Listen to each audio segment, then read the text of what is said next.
ครับสวัสดี FC พยาการสุภสุคนมื้อนี้พยาการพาไปเบิ่งอุตุนิยมวิทยาเนาะครับเนาะที่ได้ออกมาแจ้งประกาศให้กับพี่น้องเกษตรกรชาวนาไทยเฮาว่าช่วงนี้จะมีฝนบ่น่ะนะเพราะว่าหลายมื้อล่ะ4มื้อนี้มื้อที่5แล้วเด้แถวบ้านชุมชนบ้านพยาการก็ได้ฝนทิ้งช่วงเนาะครับเนาะได้5มื้อแล้วฝนบ่ตกนะ5มื้อแล้วโอ้ยเกษตรกรชาวนาแถวชุมชนบ้านพยาการก็หว่านเข้ากันลึมแล้วบัดนี้เก็บตกแล้วล่ะตอนนี้เหลือเก็บเล็กๆน้อยๆที่มันเฮ็ดยากแน่หยังแน่ที่มันบ่ทันได้ไถแน่หยังแน่นั่นล่ะเก็บแล้วล่ะเก็บงานก็เหลืออีกหน่อยเดียวก็จะแล้วเบิดแล้วล่ะเทศกาลในการหว่านข้าวปี2568/69เนาะครับเนาะมีพยากรณ์มีแฟ้มภาพแฟ้มข่าวจากอุตุเลยพี่น้องของสำนักงานข่าวอุตุนิยมวิทยาเลยเนาะครับว่าเพิ่นแจ้งประกาศมาว่าระวังฝ่าฝนช่วงนี้ฝนเศร้าอยู่แต่ว่าฝนจะตกวันที่20ถึงวันที่23เป็นร่องมรสุมบ่แม่นพายุร่องมรสุมกดลงมาเนาะครับเนาะเป็นปกติของเรื่องฟ้าฝนนั่นแหละเป็นฝนแบบหน้าฝนน่ะนะฝนแบบหน้าฝนจะเริ่มตกวันที่20ถึง23จะตกหนักเป็นบางพื้นที่บางแห่งนะโดยเฉพาะภาคเหนือตอนบนภาคอีสานตอนบนนี่แหละเนาะไปเบิ่งแฟ้มภาพแฟ้มข่าวกันซะก่อนพี่น้องมาดูซิว่าจากนี้ไปนะคะท่านผู้ฟังท่านผู้ชมให้หัวหน้าเวรให้ความหวังของเราซิว่าหลายท่านรอคอยฝนแล้วฝนจะมาเมื่อไหร่สุดท้ายค่ะหนึ่งค่ะครับอากาศนะครับในวันนี้ถึงวันที่19นะครับก็ฝนฟ้าคะนองอะไรก็ยังพอมีนะครับตกหนักก็น้อยหน่อยนะครับเนื่องจากว่าตัวแนวร่องกำลังอ่อนนะครับหรือหลังจากนี้อาจจะไม่เห็นนะครับก็คืออยู่ประเทศเพื่อนบ้านหมดเลยนะครับดังนั้นเองปัจจัยของแนวร่องไม่ค่อยมีผลนักก็จะมีลมมรสุมตะวันตกเฉียงใต้นะครับที่ยังคงพัดอยู่นะครับแต่ยังไม่แรงนักนะครับเพราะฉะนั้นเองฝนมีนะครับก็จะเน้นทางซีกตะวันตกของประเทศไทยนะครับก็ตั้งแต่เหนือกลางเป็นต้นนะครับแล้วก็ภาคใต้อันนี้มีทั้ง2ฝั่งนะครับในเรื่องฝนนะครับแต่พอในช่วงวันที่21 22นะครับตัวแนวร่องนะครับคาดว่าจะปรากฏเด่นชัดขึ้นนะครับแล้วก็จะขยับลงมาอยู่แถวตอนบนของภาคเหนือตอนบนของภาคตะวันออกเฉียงเหนือนะครับ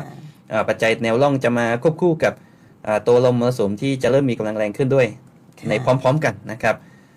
ดังนั้นเองฝนก็จะเพิ่มขึ้นในทุกภาคนะครับตกหนักก็เกิดขึ้นได้ทุกภาคเช่นเดียวกันนะครับฝนช่วงหลังนะครับอยู่ราวๆสัก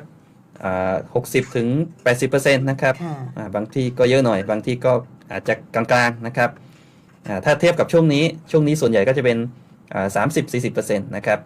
บางพื้นที่60อย่างเช่นภาคเหนือเนาะนะครับช่วงหลังก็จะไปทางค่อนข้างจะมากนะครับนะคะ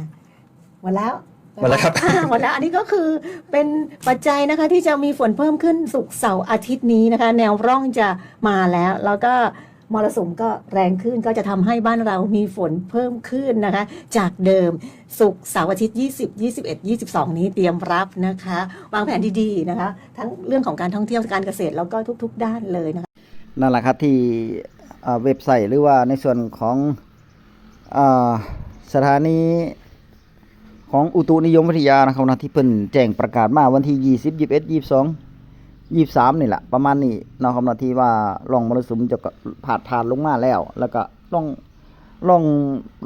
องอากาศหรือว่าร่องมรสุมมันจะกดลงมาแล้วก็ยังบ่พอมีอากาศแปรปรวนพร้อมเด้พี่น้องมีอากาศแปรปรวนพร้อมฝนก็จะตกหนักละบัดนี้ฝนก็จะตกหนักล่ะเพราะฉะนั้นแล้วก็ให้ระมัดระวังเพิ่นว่าให้ระมัดระวังเนาะครับเนาะเรื่องฟ้าฝนโดยเฉพาะน้ำท่วมน้ำป่าไหลหลากน้ำท่วมกระทันหันนี่แหละผู้อยู่ที่ลาดเชิงเขาเพิ่นว่าให้เฝ้าระมัดระวังทั้งนี้ทั้งนั้นไผที่วานเข้าเด้อพี่น้องเด้อเพราะเหตุการณ์เป็นห่วงอย่างเดียวก็คือเฮาวานเข้าล่าแล้วฝนมาตกใส่อีกนี่โอ้ยมันยากแล้วเด้อบัดนี้เพราะว่ามันล่าแล้วเนาะถ้าวันอีก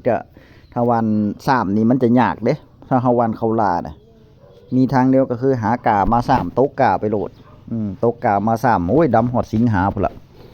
3เข้าตอนนี้พยาการก็กำลัง3เข้าอยู่เนาะแต่ว่าอุ้ยกลางเว้นนี่ตั้งแต่ตอนเช้ามาแดดร้อนโทแดดร้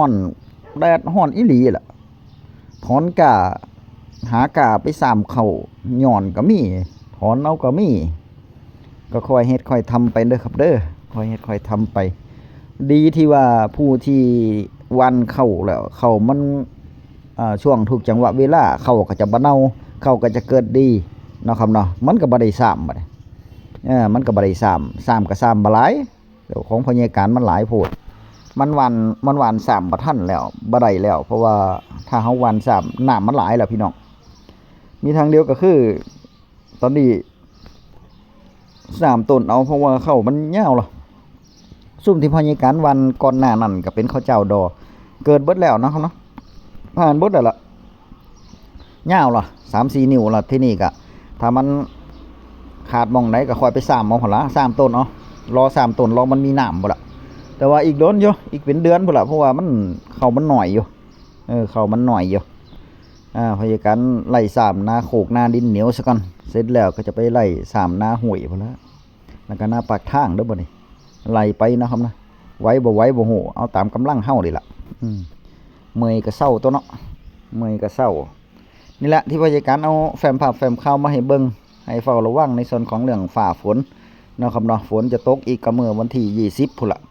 ช่วงนี้จะเฮ็ดหยังก็เฮ็ดได้เนาะครับเนาะเฮ็ดหยังก็เฮ็ดได้เพราะว่าฝนฟ้าก็อันนี้แล้วหยุดไปหลายมื้ออยู่มื้อนี้มื้อที่5ล่ะมื้อนี้แต่ว่ามื้อนี้19ล่ะมื้ออื่นมื้อฮื้อวันศุกร์วันว่าวันเสาร์วันอาทิตย์นี่ฝนจะเริ่มตกอีกเนาะเมื่อวานก็มีปอกแป๊กอยู่เด้แถวบ้านพญาการฟ้าฝนน่ะปอกแป๊กอยู่ตกลงมาแต่ว่ามันปล่อยมันบ่แห้งเสร็จแล้วก็หายไปบัดนี้แดดก็แจ้งแพร่ร้อนเด้อบัดนี้คลิปหน้าพบกันใหม่พี่น้องคลิปนี้สวัสดีครับ